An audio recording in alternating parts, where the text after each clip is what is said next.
We're actually at Barton Farm, and here we have the Hulk. So this is the Hulk from Age of Ultron. Look at him, he's so cute. So what we want to do is kind of show some of the new things he can do. So as you're kind of exploring the farm, he has the ability to kind of leap through the air. Wow. So what we can do is we can explore this area. And this is one of the free roaming sections that we have within the game.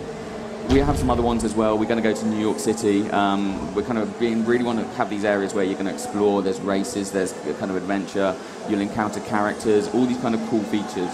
So when you come here in story, you get to come back in free play and kind of really explore this kind of much wider universe. And that's where we get to bring the comic book characters in as well and kind of really bring this workplace to life.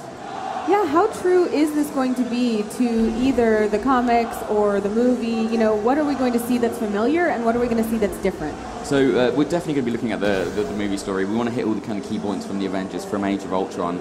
And then with the comic book, we're not kind of set within one comic book arc. We're not one telling of it. We get to mix and match, which means that we've actually got some cool characters that we get to reveal that kind of show that and show the fact that we're jumping around to different areas. Some of the cool things as well is what we get to do with the characters. This is brand new for this title. Here we've got Iron Man, and kind of Iron Man has his suits.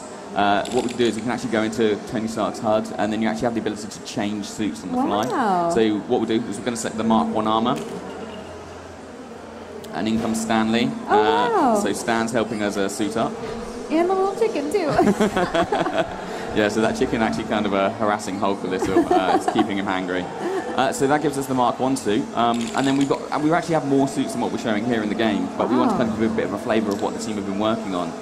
Do you know the Mark 5 suit at all, the suitcase armour? Not too well, can you show me? Yeah.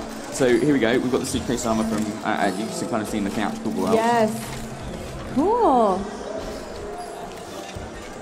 And so as you unlock these suits, they give you new abilities, new kind of mechanics, and that was really important that we had this within the world, because this is something that's very familiar. This is kind of like a really iconic shot from the films, and we wanted to recreate it in Lego. We've got a whole host of armour. This one's actually one of my favourites. So this is the Silver Centurion of the Mark 33. Gotcha. What's great about this is... facial expressions are so great. So Lego's actually creating this as a minifigure. So really? There'll be a kind of a pre-order exclusive at certain retailers, and I want this character on my desk. I just think the armor looks absolutely amazing. It does. It looks great as a Lego character. And is this specific to Iron Man that he has the changeable suits, or are there going to be other changeable things for other characters too? So this is kind of very specific for Iron Man. We kind of can jump into some other characters. We saw Stan Lee earlier. We actually have Stan Lee playable in the game as Iron Stan. So we have Stan Lee in his own Iron Man armor. So we want to kind of have a lot of fun with the character. You know the Hulkbuster from Age of Ultron? Stan kind of has his own ability.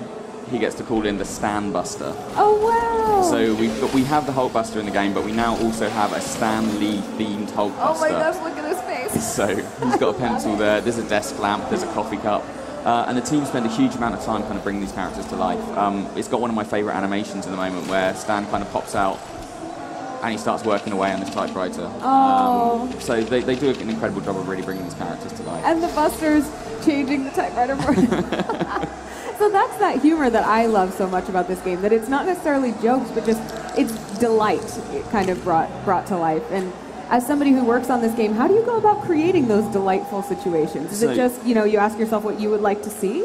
Well, yeah, very much so. The team do a kind of brilliant job of saying, okay, what would we find funny? And we have massive Marvel fans in the office. So they're looking at it and going, say, well, okay, what would we find funny from an animation perspective? What would we find funny from lines of dialogue? What would we find funny from gameplay? And they just do an incredible job of kind of wrapping this kind of really believable Marvel universe, but done with Lego humour. So they're the characters you know and love, but in an environment that's different from the normal. Right. Who are we looking at right now? So this is Speed. So he's one of the comic book characters we mentioned. He's a brand new kind of reveal for GamesCom. And this is kind of one of the comic book, I love his kind of animations that he has. I know, it's just so great. We have some other characters as well. We have the unbeatable Squirrel Girl. Oh, wow. So another reveal here for GamesCom.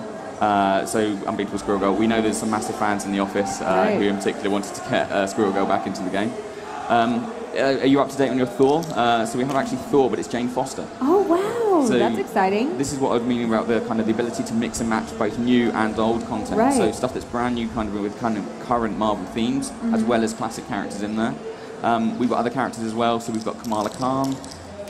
So Miss Marvel, so she's going to be in the game, and it's kind of really exciting that we kind of mix and match all of these people in this universe and kind of have a lot of fun with the characters. And so as I'm playing through the game, I can switch between any of these characters as long as I've unlocked them? Yeah, so very much so. That's what kind of free play is about. So when you're in story mode, we kind of set the real characters in the kind of real locations. Gotcha. But then when you come back in free play, we want you to be able to toggle, you want to switch, you want to be able to try these characters out, see what new moves, see what abilities they have. And sometimes, are there going to be objectives that I can only get as I go back in free play mode and use different characters and their abilities? Oh yeah, very much so. So characters will have unique abilities, and as you're exploring the world, you'll see things where you'll go, you know what, I need a certain character, I need a certain ability. So when you do unlock that character, you'll come back and go, oh, excellent, we can now use this ability and use this character to progress and see more and unlock more content. Awesome. Well, what are some of the unique abilities that you think are the coolest?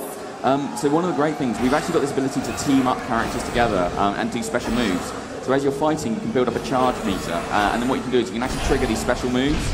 So here we have Black Widow and Iron Man kind of doing a special, or basically like a smart bomb attack. And that means that we get to use these moves to kind of take down multiple enemies. It's really revamping the combat system. We know that people would love to go to kind of LEGO games, but they wanted more from what you could do with combat. So we've added these new abilities, we've added these new mechanics, and you can kind of decide when you want to trigger these moves. One of my favourite characters is actually Quicksilver. So for a very kind of prominent in Age of Ultron, he has an ability to target multiple enemies. The world slows down, he'll run down, take them all out, and then can carry on. That's so satisfying. Very much so. And of course he has special takedowns as well, so he can juggle enemies, and he can pick people up and spin them around in circles. So makes them really dizzy, they then fall over to defeat them in a single punch. So we want to kind of have a lot of fun with these characters, but like we say, we're revamping the mechanics, making sure there's loads of kind of new cool features. And it's just such a huge game. The team are kind of still putting in content. What's great is we're kind of announcing the release date for this title now. Oh, it's going to be available in Europe on January 29th. Oh, okay. And it's going to be January 26th for America. And that's just basically because we really want to fill this game with so much content.